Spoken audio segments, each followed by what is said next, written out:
اعوذ باللہ من الشیطان الرجیم بسم اللہ الرحمن الرحیم۔ سورہ بقرہ کے سیقون سپارے یعنی دوسرے سپارے میں حج کے متعلق جو احکامات آئے ہیں۔ حرمت والا مہینہ بدلہ مقابل ہے حرمت والے مہینے کا،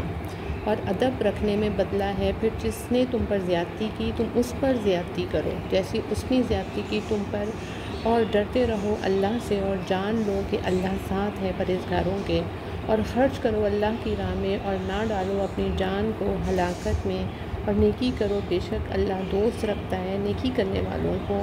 اور پورا کرو حج اور عمرہ اللہ کے واسطے، پھر اگر تم روک دیے جاؤ تو تم پر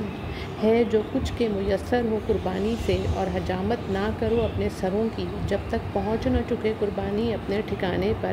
پھر جو کوئی تم میں سے بیمار ہو یا اس کو تکلیف ہو سر کی تو بدلہ دیوے روزے یا خیرات یا قربانی، پھر جب تمہاری خاطر جمع ہو تو جو کوئی فائدہ اٹھائے عمرے کو ملا کر حج کے ساتھ تو اس پر ہے جو کچھ میسر ہو قربانی سے، پھر جس کو قربانی نہ ملے تو روزے رکھے 3 حج کے دنوں میں اور 7 روزے جب لوٹو، یہ 10 روزے ہوئے پورے۔ یہ حکم اس کے لیے ہے جس کے گھر والے نہ رہتے ہوں مسجد الحرام کے پاس، اور ڈرتے رہو اللہ سے اور جان لو کہ بے شک اللہ کا عذاب سخت ہے۔ حج کے چند مہینے ہیں معلوم، پھر جس نے لازم کر لیا ان میں حج تو بے حجاب ہونا جائز نہیں عورت سے، اور نہ گناہ کرنا اور نہ جھگڑا کرنا حج کے زمانے میں، اور جو کچھ تم کرتے ہو نیکی اللہ اس کو جانتا ہے، اور زیادہ راہ لے لیا کرو کہ بے شک بہتر فائدہ زیادہ راہ کا بچنا ہے سوال سے، اور مجھ سے ڈرتے رہو اے عقل مندو، کچھ گناہ نہیں تم پر کہ تلاش کرو فضل اپنے رب کا، پھر جب طواف کے لیے لوٹو عرفات سے تو یاد کرو اللہ کو نزدیک مشعر الحرام کے، اور اس کو یاد کرو جس طرح تم کو سکھلایا، اور بے شک تم تھے اس سے پہلے ناواقف، پھر طواف کے لیے پھرو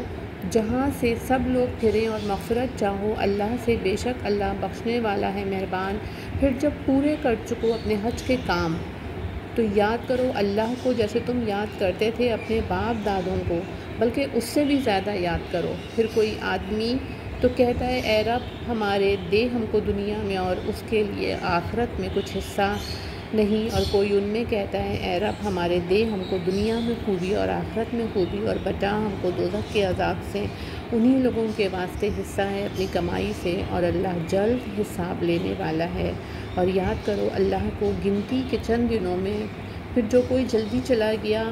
2 ہی دن میں تو اس پر کچھ گناہ نہیں، اور جو کوئی رہ گیا تو اس پر بھی کچھ گناہ نہیں، جو کہ ڈرتا ہے، اور ڈرتے رہو اللہ سے اور جان لو بے شک تم سب اسی کے پاس جمع ہوگے۔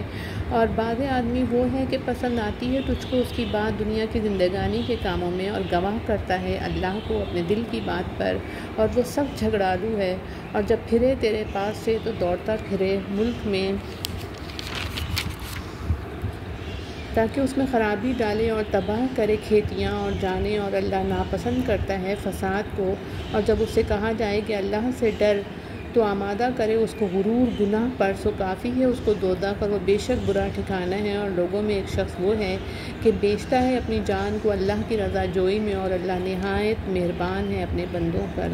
اے ایمان والوں داخل ہو جاؤ اسلام میں پورے، اور مت چلو قدموں پر شیطان کے، بے شک وہ تمہارا سری دشمن ہے۔ پھر اگر تم بچنے لگو بعد اس کے کہ پہنچ چکے تم کو صاف حکم، تو جان رکھو کہ بے شک اللہ زبردست ہے حکمت والا ہے۔ کیا وہ اسی کی راہ دیکھتے ہیں کہ آوے ان پر اللہ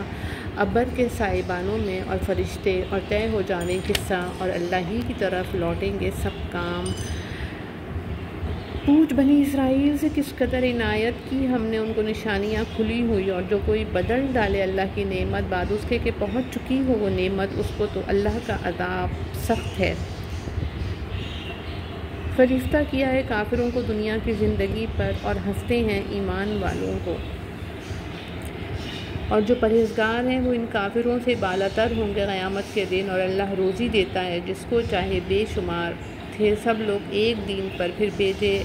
اللہ نے پیغمبر خوشخبری سنانے والے اور ڈرانے والے، اور اتاری ان کے ساتھ کتاب سچی کہ فیصلہ کرے لوگوں کو جس بات میں وہ جھگڑا کریں، اور نہیں جھگڑا ڈالا کتاب میں مگر انہی لوگوں نے جن کو کتاب ملی تھی اس کے بعد کہ ان کو پہنچ چکے صاف حکم آپس کی ضد سے، پھر اب ہدایت کی اللہ نے ایمان والوں کو اس سچی بات کی جس میں وہ جھگڑ رہے تھے